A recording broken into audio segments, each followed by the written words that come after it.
Olá pessoal, essa é a nossa última aula do curso A História Mais Importante da Sua Vida, que é a respeito da Páscoa. Espero que até agora você tenha apreciado, aprendido coisas novas e crescido no seu conhecimento a respeito desse assunto tão importante. Essa é a nossa última aula e eu aqui vou começar fazendo um breve resumo do que nós vimos nas duas aulas anteriores. Vimos que a Páscoa é uma festa judaica e que seu nome Páscoa vem da palavra hebraica pesha, que significa passar por cima, uma referência ao episódio da 10ª praga narrada no livro de Êxodo, quando o anjo do Senhor passou por cima das casas dos judeus no Egito e não entrou em nenhuma delas para matar os primogênitos. E a razão foi que os judeus haviam sacrificado um cordeiro por ordem de Moisés e espargido o sangue do cordeiro nos umbrais e soleira das portas. Ao ver aquele sangue, o anjo passou por aquela casa e não entrou para matar os primogênitos, enquanto que matou os primogênitos dos egípcios, inclusive de Faraó. E naquela mesma noite, que foi na noite de 14 do mês de Abib, o primeiro mês do calendário hebraico, os judeus saíram livres do Egito, após mais de 400 anos de escravidão. Moisés então instituiu a festa da Páscoa como memorial perpétuo do evento. E nessa festa, que se tornou a mais importante do calendário judaico, se sacrificava um cordeiro que era comido com pão sem fermento e ervas amargas. Vimos também que o Senhor Jesus Cristo, ele foi traído, preso e morto durante a celebração de uma dessas festas em Jerusalém. Sua morte aconteceu, a sua ressurreição aconteceu no domingo de manhã cedo, após o sábado pascual. Na quinta-feira à noite daquela semana, Semana dos Pães Asmos, antes de ser traído, enquanto Jesus, como todos os demais judeus, comia o cordeiro pascual com seus discípulos em Jerusalém, ele determinou que os seus discípulos passassem a comer não mais o cordeiro pascual, não mais as ervas amargas e o pão asmo, mas a comer pão e tomar vinho em memória dele. Esses elementos, o pão e o vinho, simbolizavam o seu corpo e o seu sangue, que seriam dados por muitos para a remissão de pecados, uma referência antecipada que Cristo fez acerca da sua morte. A igreja cristã, então, conforme vimos, ela passou a celebrar durante as suas refeições, chamadas de ágape, ou festas do amor, a ceia do Senhor. Agora, por causa dos abusos que aconteceram durante essas festas, e a gente pode muito bem imaginar, na igreja de Corinto, a igreja de Corinto é o melhor exemplo disso, essa prática foi abolida das igrejas ocidentais com o passar dos séculos. Foi proibido celebrar a ceia no meio da festa do ágape, razão pela qual nós celebramos até hoje a ceia como um evento separado. Como quase que certamente a morte de Jesus aconteceu na sexta-feira, porque há quem defenda a quarta-feira, a Sexta da Paixão entrou no calendário litúrgico cristão durante a Idade Média como dia santo. Os reformadores rejeitaram todos os dias santos do calendário católico medieval, preservando apenas o domingo para ser observado. Ou seja, as igrejas oriundas da Reforma Protestante têm somente um dia santo, um dia que deve ser observado por todos os cristãos, que é o primeiro dia da semana, o dia de domingo, o dia da ressurreição de Cristo. Contudo, nem por isso os reformadores e nós que somos os seus seguidores deixamos de mencionar e aproveitar a semana da Páscoa para se referir ao evento que nela aconteceu, que é a morte e a ressurreição em seguida do Senhor Jesus. Na aula de hoje, eu queria tratar de alguns pontos de interesse para nós relacionados com a Páscoa e a ceia do Senhor. E vamos começar com essa primeira declaração de que a Páscoa era parte da lei cerimonial de Israel. A celebração da Páscoa estava incluída naquilo que era chamado o calendário litúrgico, ou calendário santo das festas de Israel. Moisés havia determinado que os judeus observassem determinadas datas, dias e anos que eram alusivos a eventos relacionados com a história da salvação. Nessas festas, eles se reuniriam em assembleias e ofereceriam sacrifícios com o objetivo de perpetuar e lembrar a cada nova geração a história do Êxodo, a libertação do Egito, a história do Cordeiro sacrificado, o livramento pelo sangue, a provisão de Deus no deserto e assim por diante. Os cristãos entenderam, os autores do Novo Testamento, inspirados por Deus, entenderam que depois da morte e da ressurreição de Cristo, nós não devemos mais guardar esses dias do calendário judaico que foram prescritos por Moisés. O apóstolo Paulo se referiu a isso claramente. Escute bem essa passagem que está lá em Colossenses capítulo 2, 16 e 17. Que ninguém julgue vocês por causa de comida e bebida, ou dia de festa, ou lua nova, ou sábados, porque tudo isso tem sido sombra das coisas que haviam de vir, porém o corpo é de Cristo. Aqui o apóstolo Paulo se dirige à igreja de Colossos, que estava sendo infiltrada por judaizantes que queriam obrigar os crentes gentios a guardar a lei de Moisés, especialmente o calendário judaico. Paulo diz aqui que dia de festa, essas festas, inclusive a Páscoa, ou lua nova, que era a data que marcava o início de cada mês, ou os sábados, conforme está na lei, guardar o dia de sábado, tudo isso era sombra das coisas futuras. Era uma projeção daquilo que haveria de acontecer com Cristo. Era sombra do corpo de Cristo. Uma vez que Cristo já veio, nós não precisamos da sombra. Por isso Paulo diz, não deixa ninguém julgar vocês ou condenar vocês porque vocês não guardam os dias festivos do calendário de Israel, porque tudo isso se cumpre na pessoa de Cristo Jesus. Uma segunda observação que nós temos que fazer aqui é que a Páscoa também não é um dia santo, não é? Não é. Para nós cristãos, há apenas um dia que poderia ser chamado de santo, que é o primeiro dia da semana, o domingo, porque nele Jesus Cristo ressuscitou. O foco dos eventos acontecidos na Páscoa, na semana da Páscoa em Jerusalém, é a ressurreição de Cristo no domingo de manhã, coroando a sua obra propiciatória ao morrer na cruz pelos nossos pecados. Porque se Cristo não tivesse ressuscitado, a sua morte, a sua paixão e o seu sofrimento seriam em vão. O seu resgate de entre os mortos pelo poder de Deus comprova que ele era filho de Deus e que a sua morte tem poder para perdoar pecados, senão teria sido a morte de um homem comum, morreria apenas por si mesmo. Apesar de tudo isso, o catolicismo romano, com seu apetite para inventar coisas, criou seu próprio calendário santo para o período da Páscoa, a chamada Semana Santa. Esse é o nome que caiu no uso popular e até mesmo entre os evangélicos, às vezes você ouve falar da Semana Santa, não é? Mas isso é alguma coisa que foi inventada pela Igreja Católica e faz parte do calendário litúrgico da Igreja. Esse calendário, a Semana Santa na Igreja Católica, é composta da seguinte maneira. Ela começa com o domingo anterior ao da Páscoa, que chama de Domingo de Ramos. É celebrado em memória da entrada triunfal de Jesus em Jerusalém, onde ele foi aclamado como Messias pela mesma multidão que uma semana depois haveria de pedir a sua morte. Os fiéis, então, os fiéis católicos, carregam ramos de palmeira para a igreja, onde são abençoados pelo padre. E esse dia marca o início da Semana Santa. Depois você tem a Quarta-feira Santa.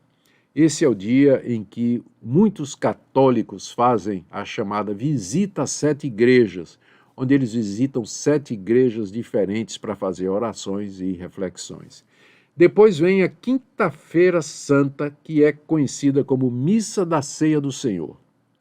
É nesse dia também que nessas missas, que ocorre o famoso lava-pés, em referência ao que Jesus fez na noite em que foi traído, em que ele lavou os pés dos seus discípulos. Nessa cerimônia, o padre lava os pés de 12 pessoas escolhidas da congregação, querendo imitar aquele gesto de humildade de Jesus ao lavar os pés dos discípulos, que era apenas uma encenação de Cristo para falar que nós devemos servir aos nossos irmãos. Não é uma instrução, um mandamento ou um sacramento estabelecido por Jesus. E aí temos a Sexta-feira Santa, que é o dia em que os católicos celebram a paixão e a morte de Jesus. E aí muitas igrejas realizam, quando podem, não é, a Via Sacra, um percurso que reproduz o caminho percorrido por Jesus com a cruz até o Calvário. É nesse dia que a Igreja Católica recomenda aos fiéis que não comam carne, permitindo que se possa substituir a carne vermelha por peixe. E aí vem o domingo da Páscoa, dia em que a igreja celebra a ressurreição de Jesus. Muito bem. Olha, os cristãos protestantes e reformados, eles não consideram nenhum dia além do domingo mensal como sendo especial e diferente. Para nós é só o dia de domingo, que acontece toda semana. Algumas igrejas protestantes usam o calendário cristão litúrgico para orientar os temas da pregação dos cultos anualmente, mas não consideram esses dias como dias especiais ou santos. Para nós, a Páscoa era simbólica do sacrifício de Jesus, o Cordeiro de Deus, cujo sangue impediu que o anjo da morte atuasse. Os cristãos comem pão e bebem vinho em memória de Cristo. E isso não somente nessa época do ano, março, abril, mas durante o ano todo. Terceira observação que eu queria fazer a respeito da Páscoa. A Páscoa não deve ser vista pelos cristãos somente como uma data do calendário. Eu já fiz duas ressalvas, não é? Nós não celebramos a Páscoa como os judeus celebram e não devíamos celebrar também como os católicos celebram. Mas isso não quer dizer que a nossa reação contra os abusos cometidos por ocasião da Páscoa nos levem ao extremo de ignorar completamente a ocasião. Apesar de a Páscoa não ter mais nenhuma conotação religiosa para nós, nós podemos aproveitar, por exemplo, o domingo que vem após a Páscoa, como uma boa ocasião para falar a respeito da morte de Cristo e a sua ressurreição de entre os mortos. Eu não estou dizendo que é proibido, por exemplo, as igrejas protestantes celebrarem o famoso culto das 7 palavras da cruz. Estou dizendo que essa é uma decisão pessoal que eles fazem, mas que não existe nada na Escritura Sagrada, na história da igreja cristã e na teologia cristã que nos obrigue a fazer isso, né? A celebrar a morte de Jesus dessa maneira. E mais uma observação que eu sei que você vai concordar comigo.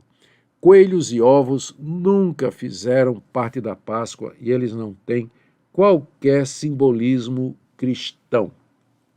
Toda coisa boa acaba sendo corrompida com o correr dos anos, né? Assim como o Natal, festa de Natal, inventaram o Papai Noel, inventaram aí árvore de Natal e uma série de coisas, mesmo assim, a mesma coisa acontece com a Páscoa, né? Com o passar do tempo, algumas crenças e práticas totalmente estranhas ao significado da Páscoa e da Ceia do Senhor acabaram se inserindo na celebração dessa festa em nossos dias, que se tornou um dos maiores feriados religiosos do Brasil. Aliás, aqui a minha opinião, eu sou contra feriado religioso, não é? Porque eu creio que aí quebra a distinção entre igreja e Estado, né? O Estado é laico, não deveria permitir feriado religioso de religião nenhuma, não é? Então eu acho que os feriados da Páscoa, por exemplo, o dia da Nossa Senhora Aparecida, padroeira do Brasil, isso tudo aí está completamente errado, deveria ser, de fato, abolido. Nós só temos um feriado para nós cristãos, que é o domingo, o dia do Senhor. Bom, vamos falar de coelho então, não é? Os coelhos se tornaram um símbolo associado à Páscoa em muitas culturas, especialmente nas culturas do Ocidente. A tradição de coelhos e ovos de Páscoa remonta a séculos atrás. Faz muitos séculos que eles acabaram encontrando o seu caminho para dentro da Páscoa. Isso quando os povos antigos celebravam a chegada da primavera, um período de fertilidade, de renovação da vida e assim por diante. Os coelhos se tornaram associados à Páscoa por causa da reputação que eles têm de serem animais muito férteis. Isso aí todo mundo conhece, todo mundo sabe. E que os coelhos são capazes de produzir muitas crias numa única gestação. Isso acabou tornando o coelho como um símbolo da renovação da vida, da fertilidade, que é um tema comum na celebração da Páscoa. Eles fazem uma relação da fertilidade, né, do coelho, que gera a vida, com a ressurreição de Cristo no domingo, quando saiu dos mortos para viver. Além disso, os ovos da Páscoa também se tornaram um símbolo importante da celebração, porque os ovos são considerados como símbolo de renovação e vida nova. E frequentemente são decorados e trocados entre parentes, familiares e amigos nas celebrações de Páscoa que eles fazem. Até dentro das igrejas, né, você vai encontrar isso aí, igrejas menos avisadas, menos preparadas, né, quando chega o período da Páscoa, que eles fazem festas alusivas à Páscoa, você vai encontrar lá os coelhos e os ovos, especialmente no que se trata ao ministério das crianças. Infelizmente, a Páscoa acabou por ficar associada a coelho, ovo, a feriado, a dia santo, de maneira que o seu significado real se perdeu em nossa cultura. Como eu já disse, nós não celebramos a Páscoa como os judeus e nem como os católicos romanos, mas a data tem ainda algum significado para nós, como sendo mais uma oportunidade para pregar o Evangelho, muito mais do que uma celebração religiosa. Agora vamos para cá, devemos celebrar a ceia do Senhor, que substitui a Páscoa, mas devemos fazer isso com o entendimento correto do que ela significa. Falar de Páscoa é falar da ceia para nós. E a pergunta é, como celebrar a ceia? Nós já nos concentramos um pouquinho sobre como a Páscoa era celebrada, mas agora vamos pensar um pouco no que é que a Páscoa cristã, que é a ceia, de que maneira ela deve ser celebrada. As palavras de Cristo, isto é o meu corpo, isto é o meu sangue, elas têm sido interpretadas de maneira diferente pelas tradições protestantes e reformadas, e mesmo também com relação ao catolicismo. Existe disputa, mesmo entre os reformados, a respeito do significado dessas palavras. O que é que Cristo quis dizer com isto é o meu corpo, isto é o meu sangue? Eu quero ver aqui com vocês as principais linhas de interpretação a respeito do significado das palavras de Jesus. A primeira é a transubstanciação. Essa palavra designa o ensino católico romano de que os elementos da missa, a hóstia e o cálice, eles se transformam verdadeiramente no corpo de Cristo e no sangue de Cristo mediante as palavras de instituição do sacerdote. Ou seja, aquilo que você tem ali é de fato o corpo de Cristo. Ossos, carne, nervos, órgãos, cabelo, unha, dente. Cristo está realmente presente ali. Aquilo é o corpo de Cristo. O nome que se dá a isso é transubstanciação e é a doutrina da Igreja Católica que interpreta literalmente as palavras de Cristo. Isto é o meu corpo, isto é o meu sangue. Muito bem. Depois tem a posição de Lutero na Reforma Protestante, chamada de consubstanciação. Lutero ensinou que o corpo de Cristo estava fisicamente presente no pão e no cálice, mas que o pão e o cálice não se transformavam no corpo de Cristo, não deixavam de ser pão e nem de ser vinho. A diferença para a transubstanciação católica é que na transubstanciação católica existe uma mudança nos elementos, na matéria. O pão vira o corpo de Cristo e o vinho vira o sangue de Cristo. Na posição luterana, o pão e o vinho permanecem pão e vinho, mas Cristo está presente fisicamente ali. Depois você tem a posição de Zwinglio, reformador suíço, que é que a ceia é em memória apenas. Ele interpreta essas palavras, as palavras de Cristo, isso é o meu corpo, isso é o meu sangue, como sendo totalmente figurativas. E ele dizia então que Cristo não está presente no sacramento de nenhuma forma e que se trata apenas de um memorial. E temos a posição calvinista, a posição de João Calvino, que diz que Cristo está presente espiritualmente nos elementos que continuam sendo pão e vinho e não se transformam no corpo de Cristo. Então essa é a nossa posição, a posição calvinista, que interpreta as palavras de Cristo, isto é o meu corpo, isto é o meu sangue, de maneira figurada. Isso representa o meu corpo e isso representa o meu sangue. E que, portanto, Cristo está presente ali na ceia, mas espiritualmente, sem que haja qualquer mudança nos elementos para se transformar no seu corpo. Nós seguimos então essa posição de João Calvino, que pode ser resumida dessa forma aqui. Cristo está presente espiritualmente e não fisicamente, como ensinam a transubstanciação e a consubstanciação. A posição católica e a posição luterana.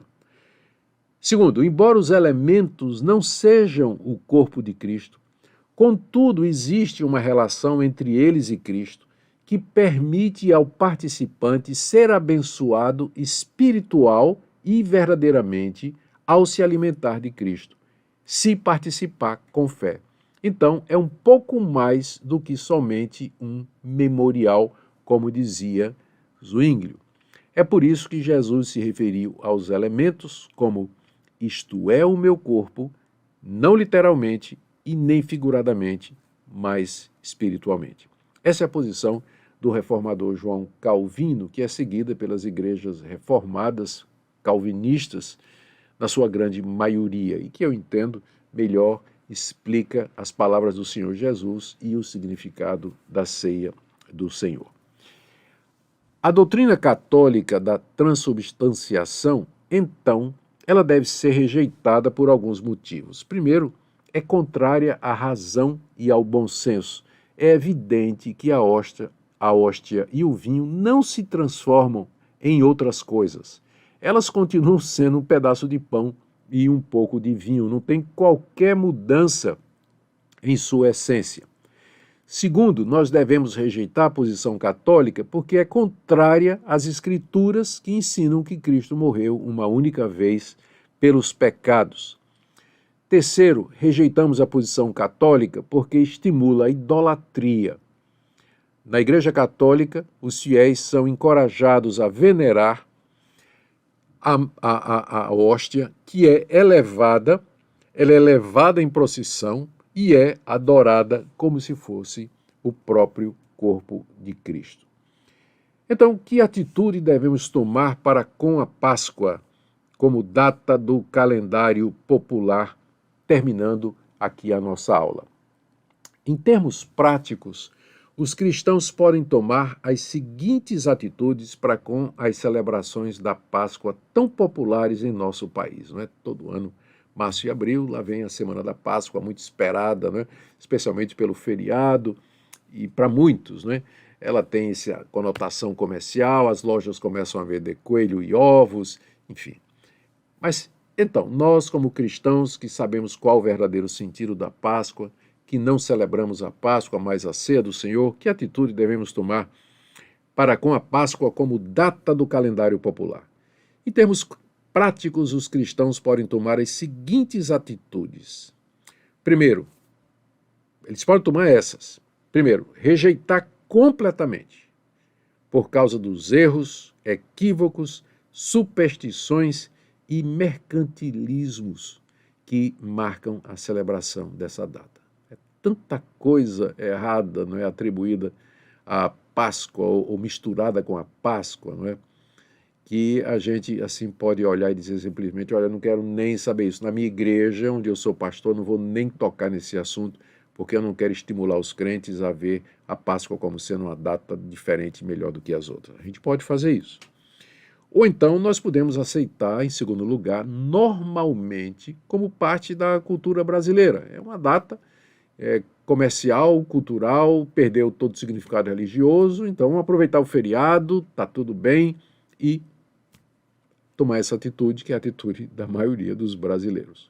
Ou nós podemos usar a ocasião para redimir o verdadeiro sentido da Páscoa. Aproveitar que todo mundo está falando da Páscoa para oferecer um curso como esse, por exemplo, para pregar a respeito da ressurreição de Cristo, para ensinar o que foi a Páscoa e o seu significado profético para nós nos dias de hoje, e assim usar a ocasião para pregar a palavra de Deus para as pessoas que têm o nome Páscoa na cabeça durante aquela ocasião. Muito bem, queridos, aqui nós terminamos o nosso minicurso, pelo menos nós terminamos as 3 aulas. Agora nós teremos pela frente uma aula ao vivo, onde estarei respondendo as perguntas de vocês, ou da maioria de vocês, ou pelo menos as que eu puder, não é? Já que eu sei que vão ser muitas, mas terei prazer em fazer isso na nossa aula ao vivo que se aproxima. E depois não perca também a live com o professor Franklin Ferreira a respeito de todos estes assuntos. Obrigado pela sua participação e até a nossa aula ao vivo. Um grande abraço, até lá.